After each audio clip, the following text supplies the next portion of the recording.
Since you're watching this LinkedIn Learning course, you're probably at least somewhat familiar with LinkedIn.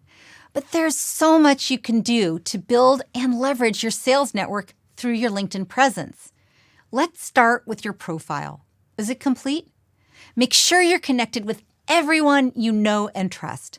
Former classmates, colleagues, casual connections, friends. A good general rule for LinkedIn requests is this. If they asked you for a favor, would you be glad to help? If the answer is no, don't link up.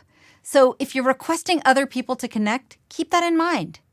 And I'm guessing that you've also done the other basics, like completing your work experience, education, and interests, and maybe even gotten some recommendations. If you have no endorsements, try to solicit a few. People are looking at your profile to see if you're relevant, meaning you are the right salesperson to help them by region, industry, or product line. But potential connections are also trying to determine if you're credible. Can they trust you?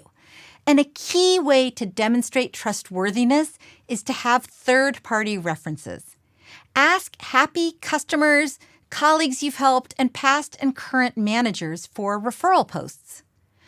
Pro tip, ask during or immediately after a time of engagement with them so their memories are fresh. Once you've established your baseline, it's important to nurture and build your online networking activities via LinkedIn. Whenever you meet someone new, someone you'd be willing to help, whether they're a prospect, a referral source, or neither, request to connect with them with a brief note. Always add a note. Reference where you met them and why you want to stay in touch. And check your feed periodically, ideally daily. If there are powerful people outside your network that you're interested in getting to know, you can follow them, which gives you access to their public posts. Commenting thoughtfully on their posts or reposting their articles with your own comment can be a good way to establish a relationship too. And if you're feeling zesty, consider writing your own content. Start by posting your comment on another person's article, and then work your way into original content. Write stuff that people in your network would find useful. Rather than trying to write something pretty interesting to most people, try writing something awesome for 10% of your audience. Then keep doing that for a different 10%. That way, everyone has something great. When you need to reach out and ask for information, an introduction, or a favor, be direct and indicate that you're asking for a favor. It's much easier to ask someone you know well and who you'd help than to make a cold ask of a stranger, and also way more likely to have positive results.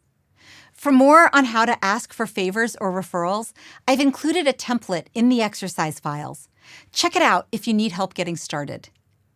And if you're in sales, you might want to consider the paid LinkedIn membership. There are some great additional networking benefits.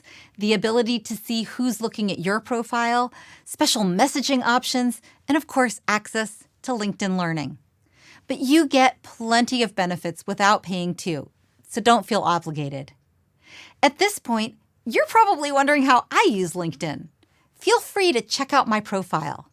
I try to post every day, and after every conference or meeting, I send out LinkedIn requests. When I'm trying to make inroads with a particular company, I follow the company on LinkedIn, and generally I reach out to lots of people of interest in my network to connect and learn. I try to practice what I preach, and I have said it once and I will say it again. Consistency is key.